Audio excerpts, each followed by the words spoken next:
Do you think that e-commerce is a scam? Absolutely. Yep. When someone Googles you, at least there's something there. You just got a big old fucking fat pair of titties. And I think that really is a secret to success. If we're talking about like bras for men, maybe. It's just not as cool to say it. We don't want the 30-year-old males as our customers. But that's like one of the biggest lies that's holding society back. It's not art, it's science. I don't care if you guys believe it or not. Who's ready to take their content to the moon? I typically start with a challenging or controversial question. So for you guys, I was wondering, do you think that e-commerce is a scam? Okay. That's it? We're live? Oh, right now, beautiful. So, yeah, I mean, in what aspect are you asking, is e-commerce a scam? There's so much scammy stuff when it comes to e-commerce. Sure. And look, I have my opinion on it, right? But it's interesting to see is a lot of scammers tied to this. Absolutely. And you guys are deeply reliant on businesses, now legitimate businesses. Mm-hmm. But what do you think about that? So, I mean, in any line of business that you get into, you're definitely going to run into scammers or shady people, okay? And so a lot of the time that you would see a lot of the scammers are the people that have made, there to be a perception that they're scamming in the e-com space. They're usually fairly low level or people that are just trying to like make it work. Luckily for us in this day, we only work with brands that are pretty well established, 7 to 10 figure brands. So we're not as much in the environment, but I mean, I know coming up, like, dude, we definitely cut corners in the e-com space as well. And it didn't feel right, but it got our foot in the door and we stopped doing it, Yeah, I think the other part of it too is that, there's two different types of businesses. There's like cash flow businesses and then actual businesses that are like built for like being sold one day, like an actual brand where you're selling like an actual product and stuff. And a lot of people inside of e-commerce are stuck in that cash flow space where they're not building any brand equity. They're selling shit products. They might be affiliate marketers, something like that, which is, the same in any industry. But then there's people that are building actual brands that actually have brand equity behind them, and they're selling real products that help people. So I would say most of the industry is starting to lean that way now compared to how it's always been with like affiliate marketers and stuff like that. But a lot of the affiliates now are starting to create brands and trying to like understand that having actual like brand is like the way that you can like truly scale up and stuff. That's like what they need to, live for the rest of their life, not have a cash flow business. Yeah, it's not just like what they need to be able to scale up, because the affiliates are able to do, they do a lot of black hat, gray hat, shady shit, so they can scale to the fucking moon super fast. But being able to then try and sell a business, they don't have one. Mm. And so he's exactly right. Like a couple of the affiliate networks that we're attached with, like a lot of the affiliates are trying to come over to the brand side because then they have an asset that they can go ahead and actually sell.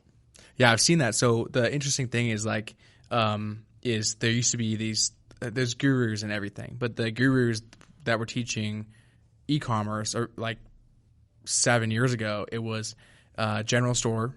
Create a store, aka a store with multiple different products from whatever is just trending, and just slap whatever logo on there and run ads to it, and it comes from China. There's no brand to it. Yep. And then it was like, okay, now go to like a one product store, and then sell one product that's hyper branded, so it's like the laundry detergent, and you can brand whatever. Mm-hmm.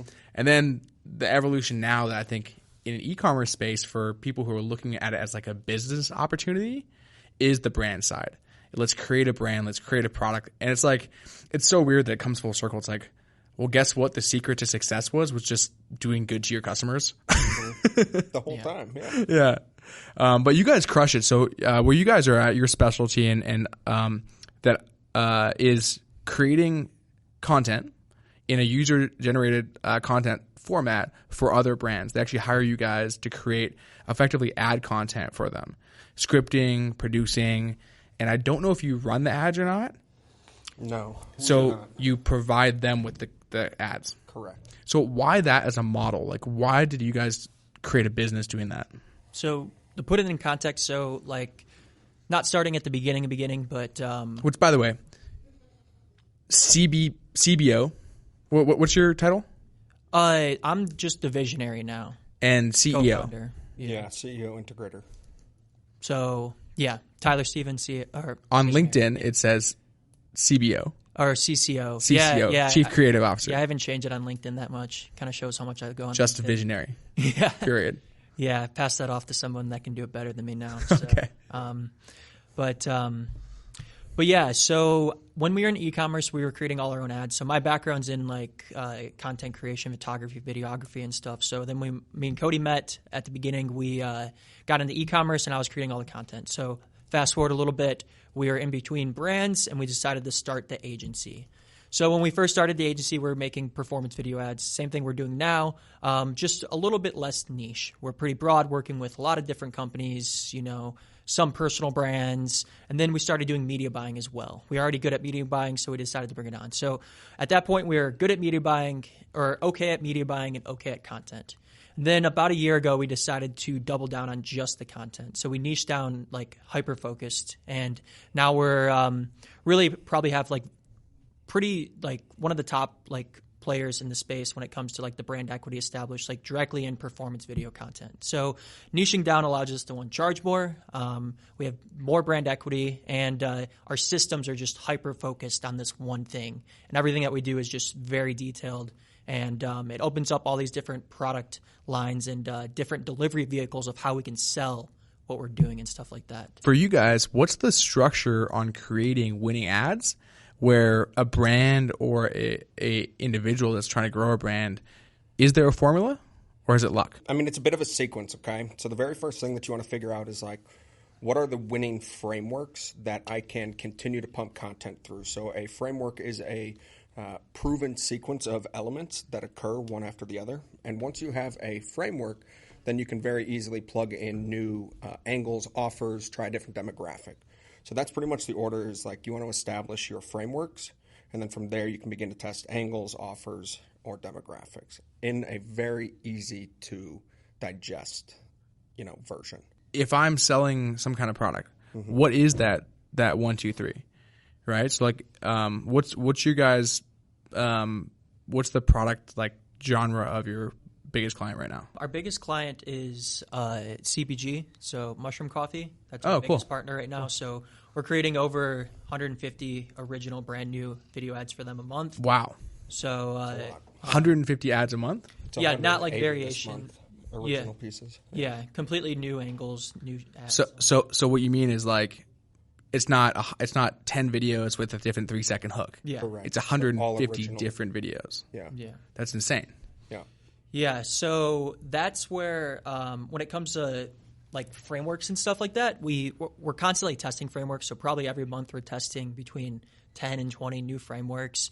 And then basically once we can get that framework winning across, say 5 partners, and we can support at least like $500,000 of ad spend behind it, that's when we determine it to be like a winning framework. And then when we bring in like a new partner, say, we bring on Fiji Water, for example, we kind of already have... Not sponsored. Yeah. But say Fiji Water, we already kind of have like the top, 15, 20 frameworks that'll work very well with Fiji Water, a CPG brand where we already have a lot of data and stuff like that. So we start out with those frameworks, cast a wide net of those different styles, and then we start doubling down on what is working. Got it. That makes sense. So when we're talking about creating that kind of content, 150 videos for one brand, we're looking at a social media era right now where like content is becoming very saturated, and everyone and their mom and their dog wants to be a creator, and it's like this. We really have we are in the creator economy, but it's becoming harder and harder to create content and stand out. How are you guys looking at it? Where you're taking one product, one brand, and able to create that much stuff around it? I mean, that would go into something that Tyler created. It's an 8-step ideation flowchart. It's pretty wicked. I mean, he created it, so I think you should probably speak on it more. Yeah, so to highlight it, to put this in the context a little bit more, we only shoot performance video ads. So we only do ads or videos that are getting paid ad spend behind it. We don't do organic content. So our strategy is a little bit more geared towards, that kind of stuff, like selling and direct response and stuff like that. So inside of the flowchart, it's basically you write a bunch of direct response headlines about a product, about a brand. You brainstorm a bunch of different direct response principles and how that can be related to the product and the brand. We do this thing called cross-industry iteration, which is essentially looking at like a lot of people just look at their competitors for inspiration or, other people doing similar things. But what we do is essentially we take the core avatar and you look into adjacent industries. So say, someone drinking Fiji water, they're also, say meal home delivery company or something.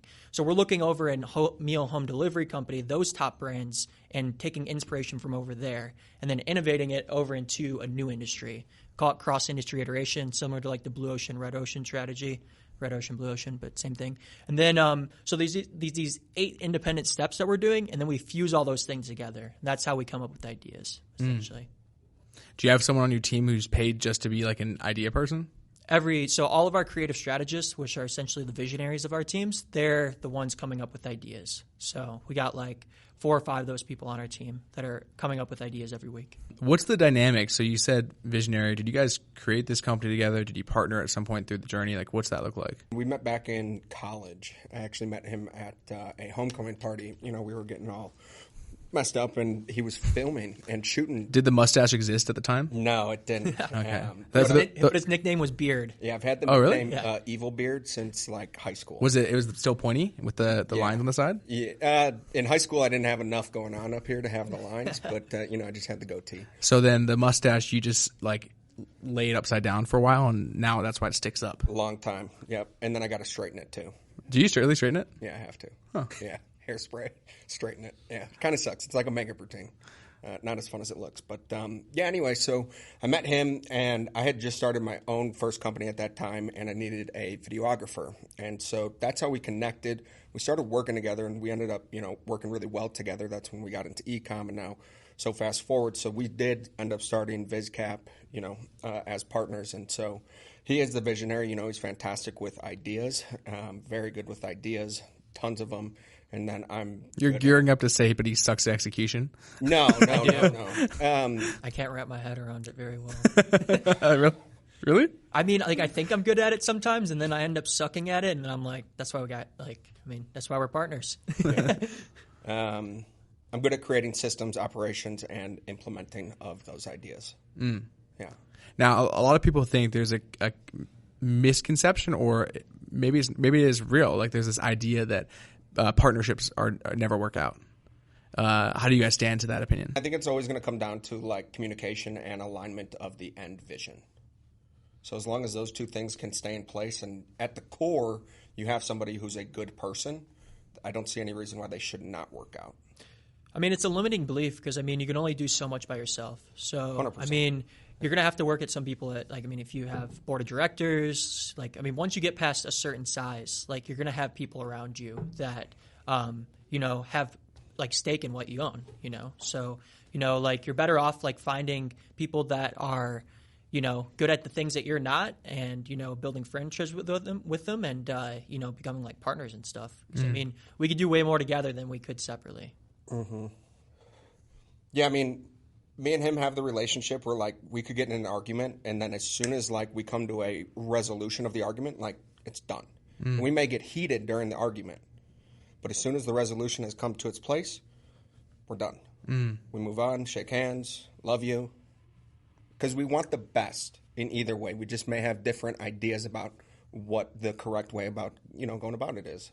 Do you guys have defining one of you it has the final say? No, it's going to come down to two things. It'll come down to the department, who's in charge of the department, or really what we always want to come down to is what decision makes most sense.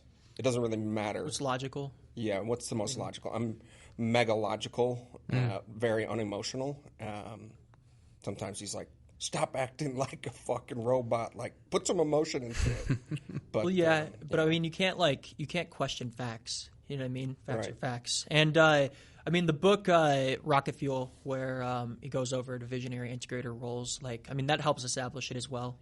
Visionary comes up with a lot of ideas, then the integrator, picks which ones should be integrated and when. So having that thing, those things established from the start is how you can kind of eliminate any of those problems ever coming up. What's your stance on that? When it comes to partnerships? Yeah. So I think that I agree when you say there's a high degree of separation of responsibility, and it helps to have people on your team that are our partners. Now, here's the thing. It's great until it's not great. Of course. And I don't know the structure, but in a 50-50 partnership, what happens is there's this thing called gridlock, which is, legally speaking, if there's no decision, there's no way to get out of it. Right. So there should, technically speaking, always be one person who has a higher percentage, even if it's just a fraction of a percent, and the decision-making, and that's the decision-making person.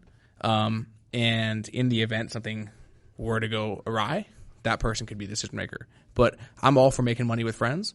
I'm all for making money with people that you care about. And it's a lot more fun to have people that we have a shared vision and goal for the company than something that's just like, a bunch of employees. Mm-hmm. I agree. Completely. We believe like something we want to do is like put in an ESOP, because we believe like the people who put in sweat equity are just as important as the people who put in a financial stake into the company, So like in any regards, like, so we have 35 and a half, 30, technically 32.5% each. 4 other people have 2.5%, and then our founding partners have a minority stake, Brandon and Justin of Javi Coffee. They've got 12.5% each. And so, I mean, at the end of the day, dude, if we hit our goals and we sell for like what we expect to, what am I going to do with all that money? Yeah, a couple $100,000, Yeah, I believe that the people that are on the team and have helped build it like deserve a part of it. Mm. Yeah, it's cool. Yeah, I have an ESOP in place too. Not as generous as you guys as far as the distribution of equity, but I do know that we were just having this conversation before about this idea of being self-made, and a lot of people think it's like cool to be self-made, but that's like one of the biggest lies that's holding society back. Because the thing is now you're basically telling everyone you got to do it yourself, and if you don't, that you're not cool. And so the thing is look at every single great person in the world. There was someone or something like Apple. Steve Jobs was the face, but Steve Wozniak was the guy who created the stuff. Mm-hmm. Mm-hmm. And so if you break it down, powerful people always had powerful partnerships, and I think that really is a secret to success. But people don't really recognize that. It's something that's just not as cool to say, oh yeah, me and these 10 people did it. One of the goals that I've always had, like since we started, was that I want to build something fantastic with people that I actually enjoy and love being around. It feels like it would probably be a lot like less fun to do with like people that you're just like, oh hey Bob. The vision. So you did mention selling. Is that the thing? It's like, hey, we want to build something to exit. Absolutely. Yep. So we're building a software right now, and so we'll restructure the company so that we can get a SaaS multiple. And so 4 years from now, we want to do $35 million EBITDA at a 15x multiple for $225. Okay. Yeah, that's cool. Yeah, that's good. I mean, it's cool. So six EBITDA on a software company. I mean, that's actually relatively low. 15x. Oh, 15x EBITDA on a software. 35 million EBITDA at a 15x. Okay. Yeah. I mean, dude, yeah. So what's the roadmap to get there? What do you have to do to execute and build that? It comes down to like the delivery vehicles. So like right now, like put in the context, like we've been making content for brands for 3+ years now. We've been in the ground running, in the trenches making content. So we have this done for you offer that is very high ticket. It goes, packages range from $10,000 to $150,000 a month. But in order to scale it up, we need to incur a lot of overhead. So that's kind of like our bread and butter. So what we're doing there is focusing on just working with very high-quality brands that are, keeping our finger on the pulse. And then we have info and consulting launching, the different vehicles, and then the software vehicle, which is software is the most scalable, info is the second most scalable, and then the consulting is like the done-with-you offer. So now that we tapped into these other vehicles, that's how we can easily scale up, to those like that higher EBITDA and stuff. So from the roadmap standpoint is we've launched our SaaS a couple months ago here. We have a roadmap to finish it by the end of the year, pretty much, right? Mm-hmm. Yeah. So finish developing. Yeah. So version 1, which is going to be a pretty rudimentary version. Beta's already out. It's been out for a couple months, but I mean, that one's like super limited in terms of like what is available. We have more internally that we're using with it. That will be released in version 1, and then there'll be like 2 more versions to get it all out by the end of the year. And then obviously, you got to continue to improve on it. We have, like a year and a half or more worth of like features that we want to continue to roll out on it. And we should be able to expedite it, but right now, since the software isn't bringing in like a significant amount of revenue, we only dedicate, a proportionate amount of resources to it. Do you have do you talk about, and maybe this isn't something you talk about, but do you have a dev team? Are you using an agency? Yep. So we have 3 main people on the dev team right now. And so we just brought in Greg Woodfield. He is one of the founders of Via Customers. Via Customers, went from 0 to like $350 million valuation in like a year and a half, SaaS company. So we just brought him on as a consultant to really help us like navigate the SaaS space because it's not what we do. So like we're content creators. We know that we'll be able to create a badass SaaS product, but actually getting him, he's been there, he's done that. So he's not one of the 3. He is not. And so, the three people are devs, or so 2 are devs. 1 is like the team lead, and then Greg that we just brought on, and then like next week we're running on quality assurance as well as like designer now as well. So actually in the next week, like the team will grow like 3 more people, but as of currently, What's with software? So SaaS, software as a service, it's kind of like almost like the new agency revolution. Yep. It's like agencies was like a development, and you have an agency, I have an agency, but selling software is cool because 1, you can get way higher multiples. Like if you told a typical business person the multiples you get on software, they think you're living in unicorn land. Right. But it's there.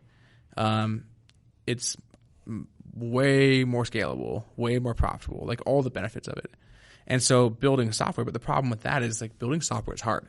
So I also have a software company. It's called Agency Box. Our product is specifically designed for agency owners. And I've spent 2.5 years building a product, and a product I'm happy to say exists was released a month ago. Yeah. All previous versions I wouldn't call software. Yeah. They were web apps. Yeah. I heard, I think it was like Patrick Bet-David or maybe Hermosi. They're like, whatever you think your necessary budget and timeline is going to be for a software company, like 2 to 3x it. And we've pretty much seen the same thing. Like at the beginning, dude, we really like fumbled and fucked up, but we've gotten things straightened out, but it's difficult. I think the other piece of it too is like the like how can you like launch MVPs to make it like so like all of our info stuff, we used to do info stuff on like Kajabi and stuff. Now we built an LMS like into our software. So now we're driving all these lead gen campaigns for free users to our free info products, as well as all the people that are paying for our info products is now inside of our ecosystem of VizCap AI. So it's all on the same platform. So we're acquiring a bunch of free users, and then trying to upsell them to the paid version or consulting or done for you content. And then once we start releasing these other features, we already have a bunch of like free users there, kind of. So it's not where we want it to be, but we're building the ecosystem at the same time. So it's not like we're going to be taking a step back or anything, which is cool. How many users do you have in the ecosystem? Not much. The free ones? Like a couple hundred or thousands? Oh, Lord, you're being generous. I don't know. Like 20? No, I'd probably say free users. I mean, probably at least 500 or 600. But. Yeah. For the free education shit. On beta, though, 20. So basically what you're using is you're using the education as a lead magnet to get people into this potential future software programs. Yeah. But you built out effectively your own course ecosystem where you can watch courses inside of the software so that you can have upsells, people can click on the stuff and see all the other. Yeah. Plus we're tacking on like info products onto like the paid software too. So, it's beta. It's not the best software right now. People got to work with us. So, the main thing we're selling is like the info too. So like, you don't just get a glitchy software. like being a beta user, like you get all these info products too. So kind of helps us like get paid users feedback too as we're like building, because that's what we need. We need people that are using it, giving us feedback on the software as well. What's the product that the software does? The one that we're building, it'll be basically like a full suite of content creation tools. The primary thing will be the storyboards, and so taking it back for context, all of the content that we make is modular content. And so what that means is when you look at a video, it's not just a video. It's made up of individual pieces. Think of it as a recipe to, or an ingredient to a recipe, okay? And so you have your hook, you have your product intro, you have your authority, you have your guarantee, CTA. Those are all elements, okay? And so each one of those pieces is assembled individually when the ad is created. So they stand alone, okay? And so that is done with our storyboarding process, which then when you go to create variations, everything is tagged and searchable from the storyboard. So you can very easily search and find the clips that you want for new variations. And it'll be fed by data, which will tell you like this hook here has the highest probability to put into this ad for a greater lift in performance. Or this product intro has been this many winning ads. You should use it here. Okay. And so that's the main thing that will be accomplished. And we'll also have casting as a part of it, project management as well. And from like a higher level even, like the reason people work with us like at all is because of our IP and stuff like that. Like we're pretty probably the most expensive like in the marketplace when it comes to like what we do, but the IP and the data and the systems that we have are what people are actually paying us for, the clients that we're working with and stuff like that, the finger on the pulse that we have across multiple different industries. So someone's paying us, multiple, say 30 grand a month for video ads for their brand. Not every brand can do that. So how can they access that IP on different levels? So building our systems into a software where you can pretty much do exactly what we do, using our systems, using our IP, but do it on your own, like it opens up the door to, giving brands that, can't work with us, like that opportunity and stuff. So what I could basically do in the future product is we could shoot an ad. We'd have the hook. We would have the next thing, call to action, whatever, and end cards. And I can have 10 of different variations and basically mix and match the different parts. Yep. And then there'll be data behind the scenes. It's like this hook performs best, this call to action performs best. And you effectively could create the best AI-driven ad of the different segments. Yeah. That's cool. Correct. Yeah. Really cool. So as it stands today, if I were to use the tool, what do I get? I know it's beta, right? We've said this 10 times, but what am I able to use? At its current standpoint, we have, so I mentioned the frameworks before. So we've taken all of the data from and all of the copy storyboards from the winning frameworks, and we've created models off of them so that you can do AI copy based off of the framework after you plug in your product or information about your brand. And then it'll spit out a script and a storyboard based off of our most winning frameworks and ads. Got it. Say you want to make a UGC demo framework for Fiji water, you put in your brand information for Fiji water using our like get who to buy framework, and then it takes the top performing scripts of that framework that we've spent $500,000 plus of ad spend behind, and then it models that and builds a script around like your product. So yeah, cool. Yeah, so it's pretty cool. Like it's a good home base, but like it was just something to get it like out in the marketplace and stuff. It's not anywhere near. It's like the first step of like 10 steps that the software will be, if that makes sense. On the development of software, right? There's a lot of people that will look and be like, I want to build a software company. And you guys saw that and you're moving towards that. What could you expect someone to have to pay to have like, even a small dev team like what you guys have on a monthly basis? Like, how expensive is it? Probably like, 10 grand a month. You could easily start off for us. I think that's like where we're around right now. So part of our team is like in like overseas and stuff like that too. So not the best person. Like in Canada or no, like is that overseas?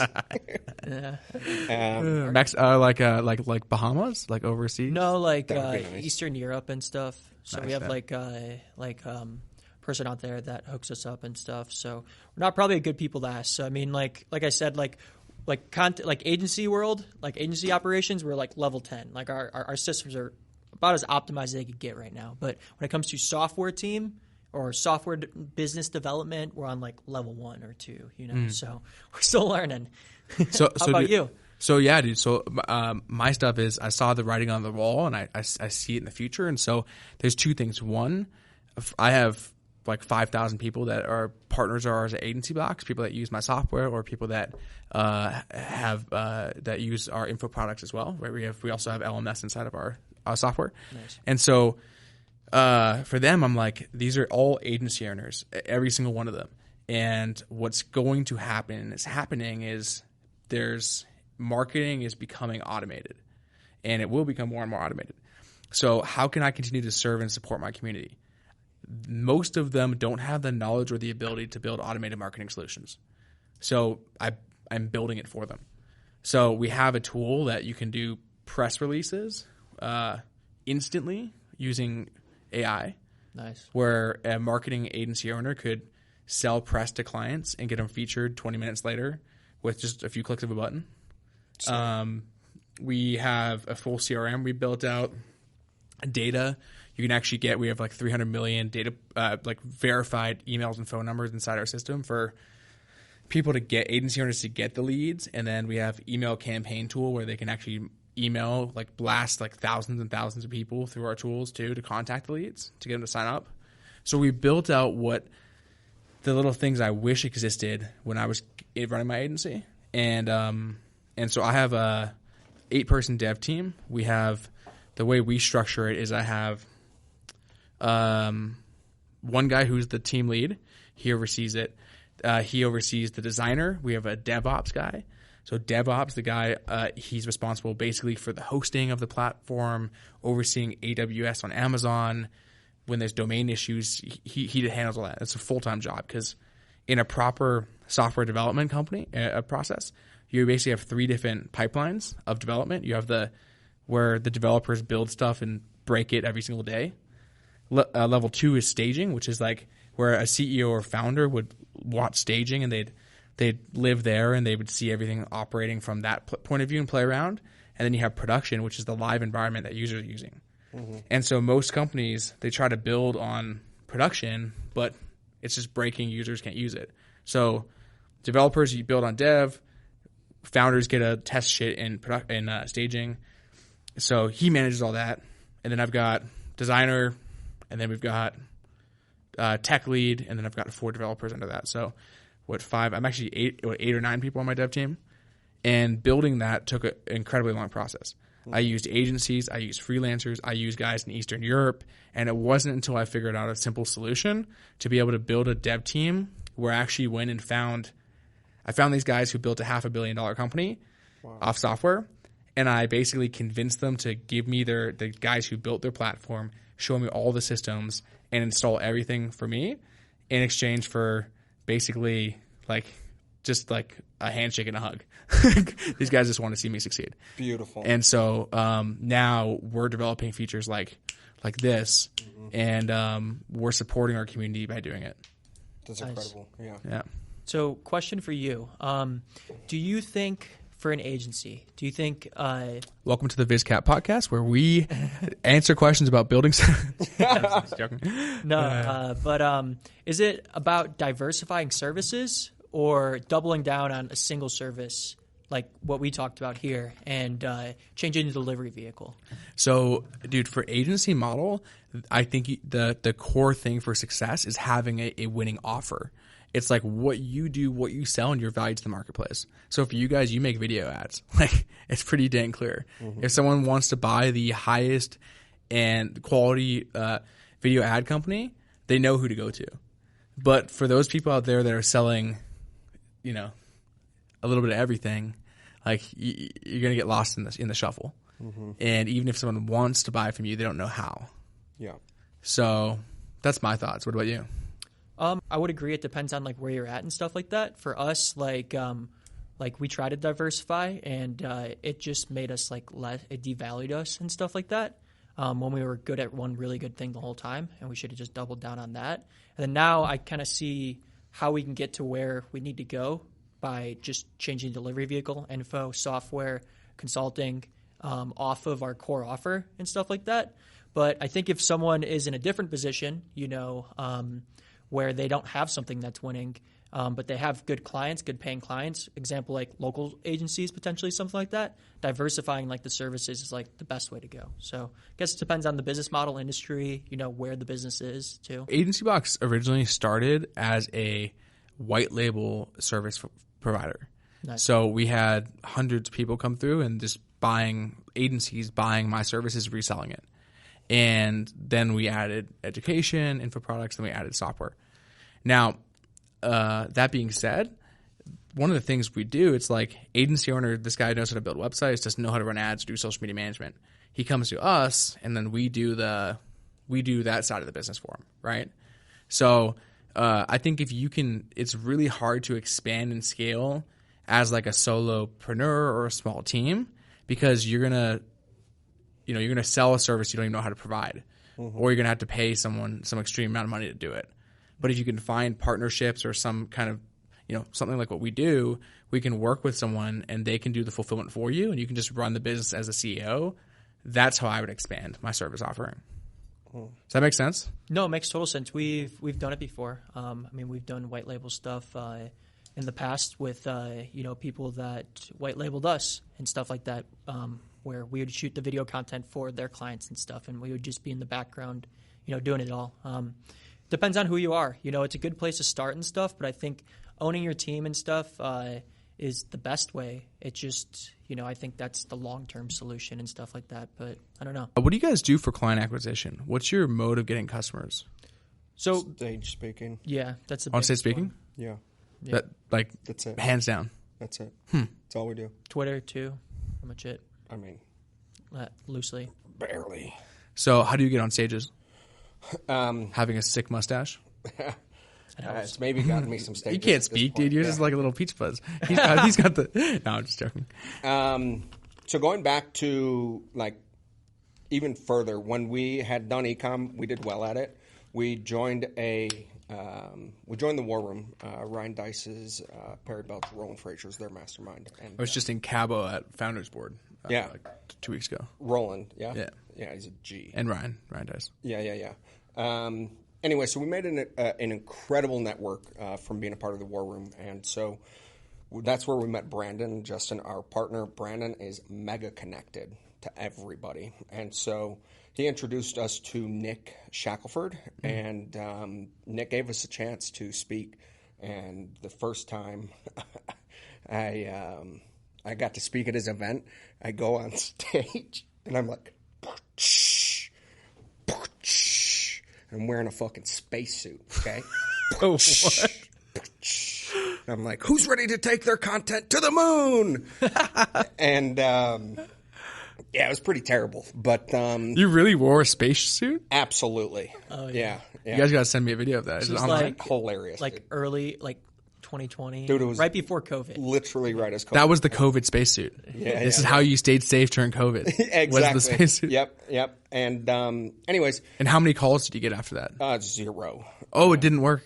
No, it didn't work. It was terrible. I mean, it was the first time I ever spoke. But, we were lucky enough. I mean, Nick's a fantastic guy. We're best friends now. He gave me another chance to speak. And so. Did he know you were going to come in a spacesuit? He had no idea. Oh, my God. Was he pissed? He wasn't pleased for sure because everybody else was like walking up on the stage, and I was like, I need to come in from the back, so it's a surprise.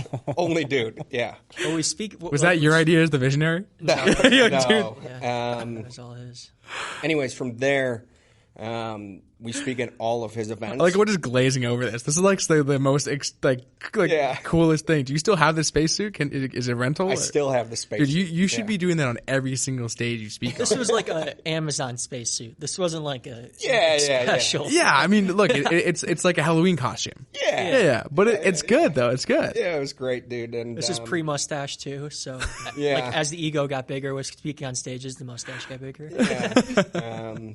But being a part of his Geek Out event, that built us the brand equity to then have other people ask us to speak on their stage, and it's pretty much just snowballed from, you get one stage, they see it, they give you another stage, and yeah. Doesn't that make your client acquisition like very dependent on almost like other people? It did at the beginning, very much so. Yeah. And, when we first started and we hadn't really built up brand equity, if we didn't have an event, it'd be like we can nurture these leads for like, I don't know, a month and a half. And it's like after that, it's like, man, when is the next event coming? We need more leads. Yeah. But now they just like roll in. Yeah, a lot of inbound leads always rolling in because, we've been attached to Geek Out and like these other events for close to like 3 years now and stuff like that. So really like there's all these event recordings floating around. We have the event recordings to use as marketing material. So like pretty much every sales call that I hop on now, like people already know who we are. They know who VizCap is. So we don't really have to sell like what we do. We just need to see if there's a right fit and manage expectations and stuff. Like a lot of the time I just send them a folder of like our event recordings to look over our systems and stuff like that. So like yeah, I mean, so when you go to an event, right? Let's say like back a little bit before, you just had this waterfall of people coming to you all the time begging to work with you. Back in the early days, what did you have a booth there? Like, how did you get people's information and these leads to work? Just a lead magnet on the presentation. Okay, so like a QR code they could scan to get info product or something, like the 3-page manifesto. Yeah. Whatever we did giveaways. We tested giveaways. The last event the last Geek Out we did was in May, and we did free users of the software and stuff. So, what's been the best lead magnet for on stage? It changed. So the giveaway hit pretty hard. Like we had back when we did Geek Out Ukraine over in Europe. We spoke in Ukraine right before the war started. That's where you found your dev team. Kinda, yeah, a little bit. But so we got like over like 150 signups like at that event. Opt-ins. Yeah. Opt-ins. Yeah. If people are raising their hand for a giveaway, are they lower quality potential customer or? Well, you'd think so, but when the room is already so high quality, it's pretty much like that's the other part is like Geek Out is probably the biggest event when it comes to like e-commerce brands. Like everyone there is, spending at least $200,000-$300,000 a month on ads. So, you got people cool. spending millions of dollars a month. What was the giveaway? Like a free package? Like free like $10,000 content package. Oh, dude. So you're getting people that want your stuff, that want content opting in for. It's not like, someone's opting in to get a free iPhone or something. Yeah. Yeah. No, that's cool. That's good. It's good strategy. So, once people are inside your ecosystem, they're now a lead. How do you guys turn those interested people into buyers? Yeah, so we need to do it a lot better. We don't have an email list. We don't have any of that, unfortunately. Something we need to do more of. But it's surprising we've made it this far with how little like marketing. I'm hearing you guys say this stuff. I'm like, you're like everything I ask you, like, I know we're doing it all wrong. Yeah, but you guys are still kicking ass. Like, how the heck are you guys doing this? I really think it comes down to our systems, dude. Like, we don't even really sell people like much on like, our content's going to get you this, this, and this. It's like, here's how we're going to do it. And no other creative agency out there is like actually like telling people, hey, here's what's going to happen on this day, and this day. They're just like, you'll get some ads and it'll be great. And so they're part of the process. Yeah. And so like, when we were in e-com, we ended up spending like $8,000 on a video from this company that I'm not going to bash them, say their name, but total fucking disaster. It's called VaynerMedia. Gary, goddamn you. Dude, it was a total disaster. And so like we kind of took that like terrible experience and understood that like when it comes to working with a client on the opposite end, of where we were, you just need to understand what the hell is going to happen. Yeah, and the other part of it too is like understanding that every business like isn't perfect and stuff like that. So how can you make, especially from an agency model, things go wrong, projects are late, projects get behind and stuff like that. And for us, we tried to build out like our systems to be as consistent, like make the product as consistent as possible. So a lot of agencies use like creators and send the product off to like creators and stuff like that. But creators aren't marketers. They're creative people. So like they're not going to follow the systems you put in place. They're going to add their own vision twist to the video and stuff like that. But we're making ads, so we shoot with actors like in person actually. So not a lot of agencies, maybe like less than a handful, probably less than like 3 agencies, like do what we do and shoot in person with actors and have their creative strategists and directors still on set and stuff like that. So that's a huge selling point there because the product is consistent every single time. You really aren't just like an ad agency. You're like a production company that creates commercials, but in the modern era where they get posted on social media through ads. Through paid ads. Yeah, I mean, we're definitely more of like a marketing agency than a production company. But you're creating the content, right? Yeah, no, we are. And that's what we were before, but it's like we're very data driven. So I mean, like, not like, just geeks with cameras. Yeah. Yeah. So I'd say like the thing that like me personally I'm most passionate about is like systematizing like creativity. Like I don't think creativity like belongs in marketing really at all. Like I think like working in like these constraints inside of like certain systems is how you can really be creative like in marketing and stuff like that. So but most creative agencies, they just come up with all these crazy ideas and stuff, but like I mean, that's not what you need. So instead, you should be looking at like, it's not ego of like I want to make a cool ad because it looks cool. It's like I know this is going to the winning formula. Like, and you operate from that. Well, from that as well as analyzing data. I mean, you got to remove opinions, emotions from it. It's all based off logic, what we do and stuff like that. So you'll analyze your client's data. Oh, 100%. Yeah. You can't create performance creatives without analyzing their performance. What are the metrics that go into create it that you track as far as ads? So, I mean, that's a loaded question. Like, you should be looking at a large number of different things, but you would begin by looking at like what is the North Star metric for that specific client. North Star metric for clients could be CPL, CPA, or ROAS, depending. And then from there, you would want to begin if you're going to be creating a variation, for instance, and you want to optimize it so you can scale horizontally, meaning you want to replicate your winning ad by making simple changes to it. You would look at the metric that is underperforming, so it's called a dependent variable. The dependent variable are your metrics, CPC, CTR, and they're impacted by independent variables, the elements inside of your ads, the hook, the product intro, authority, so on and so forth. And so let's say CPC is an underperforming dependent variable. We would then go, okay, the average watch time is 15 seconds. What element can I change in this ad that would impact CPC before 15 seconds? And you're just doing that based off opinion. I think this is going to be it. Or like, based on the ads we ran, if we put a hotter chick here, it's going to perform better. Correct. And so it's not art, it's science. And science is built off of hypothesis and conclusions. So each time we make a decision and change something, it's backed by a hypothesis. We believe X is going to happen because of Y. And so then we analyze the data, form a conclusion, and continue to build that database of conclusions and hypothesis that will then help us make the decisions much more effectively. That's cool. Really cool. What role does gender have when it comes to ads that produce well? Girls fucking crush. Really? For sure. Girls, babies, pets. Yep. Typically Yep. for most brands. So, yeah. Wait, you're saying girls, babies, pets? So it has to be a girl that has a baby and you use the pet. No, like typically like everyone loves girls. Girls love girls. Guys love girls. Everyone You didn't loves follow babies. the chain there. You said girls, babies, pets, so it sounded like you were referring to pets that are the baby's pet. So guys look at girls look at girls and babies. Okay? And cute dogs. Sure, of course, absolutely. No one likes cats. I got cats. You like And cats. I think they're guys low with maintenance. mustaches like cats. Yeah, they're low in the maintenance. For a coffee brand or something, that isn't like super male predominant, let's say like survival, like a guy's going to perform better in survival or car detailing. Hot chicks don't work because it's not real. Prospect. Exactly. They're like, what credibility do you have? Yes. You just got a big old fucking fat pair of titties that I'm looking at, and you don't know dick about what you're talking about. And so obviously, in that scenario, use a male. But for a lot of the other brands, like females generally produce higher than males.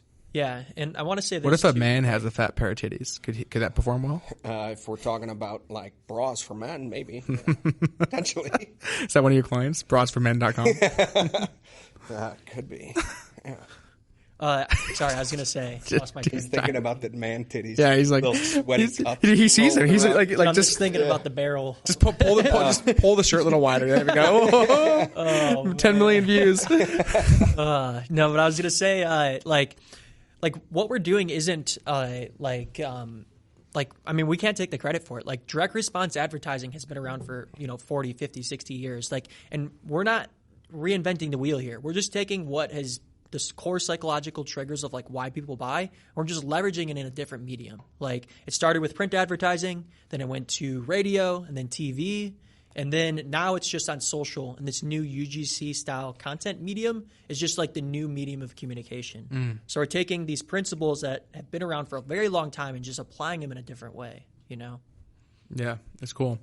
One thing on the client retention, keeping them happy, we spoke on this. There's one thing I did want to add, which was the one thing that changed my agency was when I realized clients care less about the result and more about the communication. It's like the weirdest thing.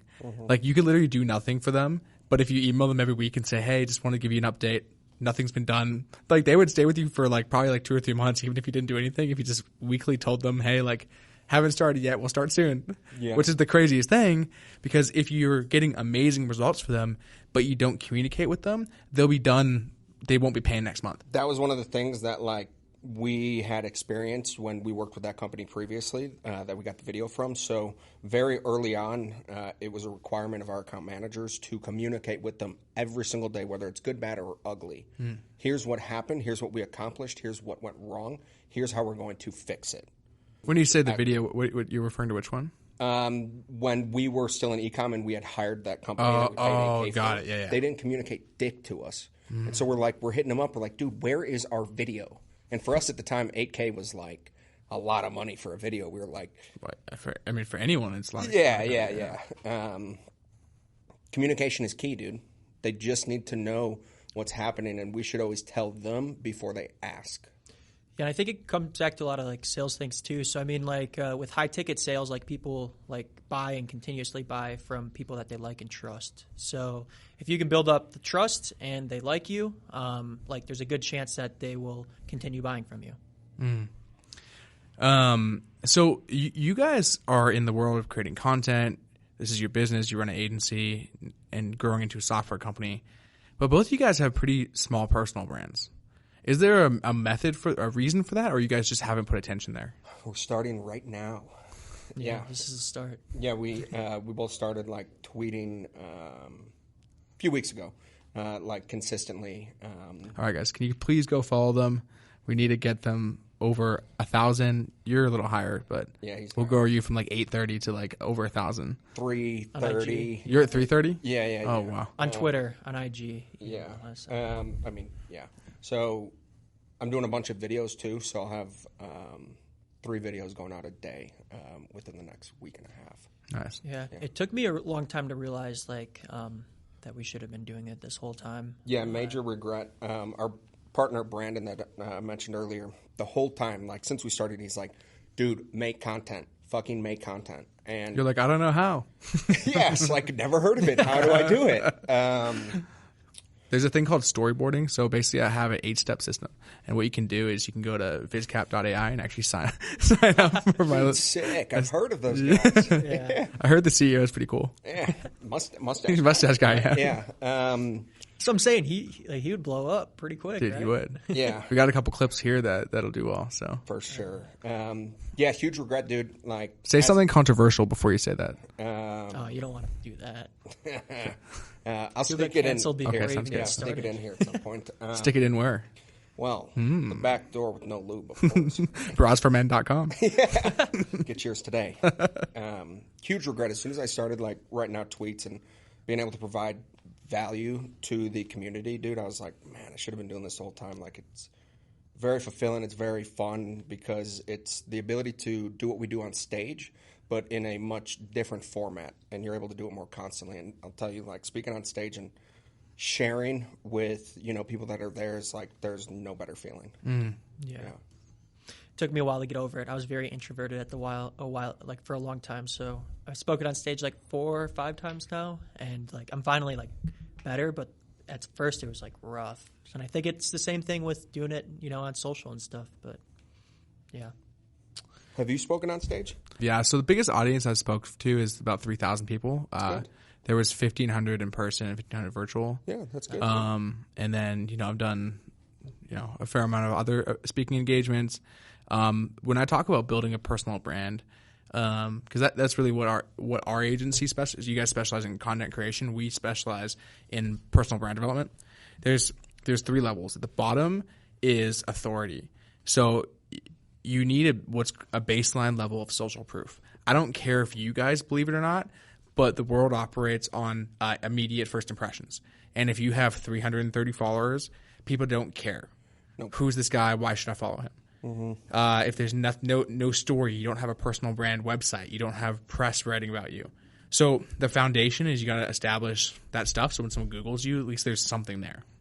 Then from there, you got to go in and start creating content and actually creating like, who are you? What do you stand for? Oh, you're the mustache guy, right? You're the guy that wears the purple shirt, the monster hat, has a mustache that's upside down. Like now people start to know this guy. But at the same time, holy crap, he knows his stuff with business. He operates a company. He has all these employees. They have this exact system. And Alex Hormozy, part of the reason why Alex Hormozy in a year and a half, no one knew who he was, and now he's like the most talked about person in business, is because he's a master at marketer. It's not that he's incredibly successful. He is successful, but that's not it. The key with him is he has muscles. He wears a plaid shirt. He's got nose strips on and a big beard. You see him once, you'll never forget. And the stuff he says makes sense. You're the same thing. And then the third thing, the pinnacle of building a personal brand, is tapping into other people's audiences. Yeah. Building an audience is hard. The reason Alex grew so fast is people were sharing his stuff. He was on podcasts. He was speaking on stages. When you get in a room of 3,000 people that all paid to be there, or you're in the Ukraine and you have people spending hundreds of thousands of dollars, these are the highest quality audience. And even if one person follows you and turns into a customer, that's a huge win. So that's it. Yeah. Yeah, like how you broke that down. Thank you. Yeah. So that said, I appreciate you guys being here. How can the world connect with you and stay in touch? Instagram, Twitter, VizCap Tyler is mine, VISCAP Tyler. I think I'm Cody Iverson. I think. Yeah, I mean, we'll just paste it down somewhere. It'll be in the show notes. Yeah. We'll paste it all down there. Yeah. And anything else you guys have to say or share with the world? No, appreciate it, man. Appreciate it. I do have something here. So, this here is looks like an old school book, and it is a book of amazing questions. Now, when I was creating the podcast, I was like, I want to be able to have a way for my guests to be able to leave a legacy, but one that they don't necessarily know, what it means. So every guest that comes on the show writes a question for the following guest to answer, and you don't know who it is. So the previous guest wrote you a question. I haven't even read it yet. You guys are going to read it, answer it, and then leave a question for the next guest. So beautiful. Oh man, I need a question. Someone once said, "Do you believe in aliens?" It's like, well, now everyone does as of yesterday. Yeah, right. I think it's the bottom one on the right there. Hopefully that's legible. Who is your role model and why? This is from Augie Schmidt. Oh, Augie. Dude, you know Augie? Oh yeah, we went to dinner with him. Yeah. My baseball coach in college, which I didn't play for the team, but his name was Augie Schmidt. I'm sure it's not the same guy. Is his name really Augie Schmidt? 100%. And he's your role model? Oh, absolutely not. Okay, I was going to say. Absolutely. This is Augie Schmidt. Fuckers, get to running. Yeah. How fat was he? He wasn't like too fat, but the dude fucking smoked like a chimney. Dude, hilarious story on that is, as I was a sophomore, we would haze the freshman baseball players. So I made this. I was in. You did that for 4 years in a row? I don't no. This was like a 1-year thing. Oh, you were only sophomore for 1 year. Well, of course, yeah. Luckily, He's like a quadruple super senior. Oh, it was a senior year that you did 4 times. Well, yeah, correct. Anyway, so I make this huge cutout of Augie, and he's got like 20 cigs in his mouth, and I put a beer bong through his dick. We were like, "Get on your knees, freshman, and suck Augie's cock." Hilarious. He found out about it. I think that's why I never played. Anyway, who was my role model? And he was jealous of your mustache. The dude had a fucking fat caterpillar mustache. My role model was my grandpa. So growing up, he had his own business, and he provided a great life for me, my family, and everybody that he was around. He was very generous. And so that is what got me into business. I wanted to be able to provide that same sort of luxury and giving towards, people that I care about. And so, he may not have taught me a lot in terms of business. I never really got to learn much from him, but he was my role model and got me into business and just being a great guy. Yeah. What about you? Honestly, I'm trying to think, and I think back to the beginning and what really got me to the point where I am now, and I think it was probably everything that we learned from Grant Cardone, to be honest. Yeah. The 10X rule, first book we ever read. That's how we started seeing success right away. That's the whole reason we moved here. We went to 10X GrowthCon here, and then we ended up moving here a year later. So a lot of the big decisions, a lot of the big successes were because of either things that I learned from him or because of that. So yeah, Grant Cardone is huge. Everybody that joins the company has to read 10X. Also, Alex Hormozi now, I'd say he's the person that I look up to the most and learn and consume the most content from. Also, a big fan of Ed Milet, Andy Frisella, Tony Robbins. Yeah, those guys. Dylan Mulroney? So this guy is really good at creating OnlyFans agencies. So, absolutely. What? Yeah, no. Hormozi's the number one person that I consume these days. Yeah, he changed our business last year because a lot of the new. You know who Dylan Mulroney is, right? That's not me. Oh, is that? Yeah, I just heard Dylan and I was like, oh, yeah. That's the Bud Light? Yeah. Oh, Lord. Don't even. I heard you were a big fan. Oh. Jeez, Don't get him going. Yeah. I won't get into it. Oh, you can. No. Do it for the views. That's a whole nightmare. Talk about a brand blowing up, right? Going from being the number one brand to something. And look, I'm gonna give them I'm gonna be generous when I say this. It was just someone in their team who said, "Hey, let's send this influencer a can of Bud Light," and they send them to thousands of people.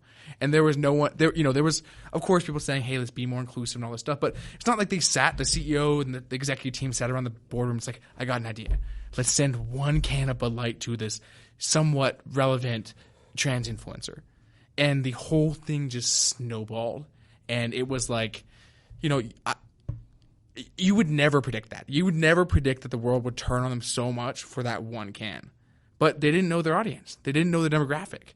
And I think there's a lot of tension around this idea right now.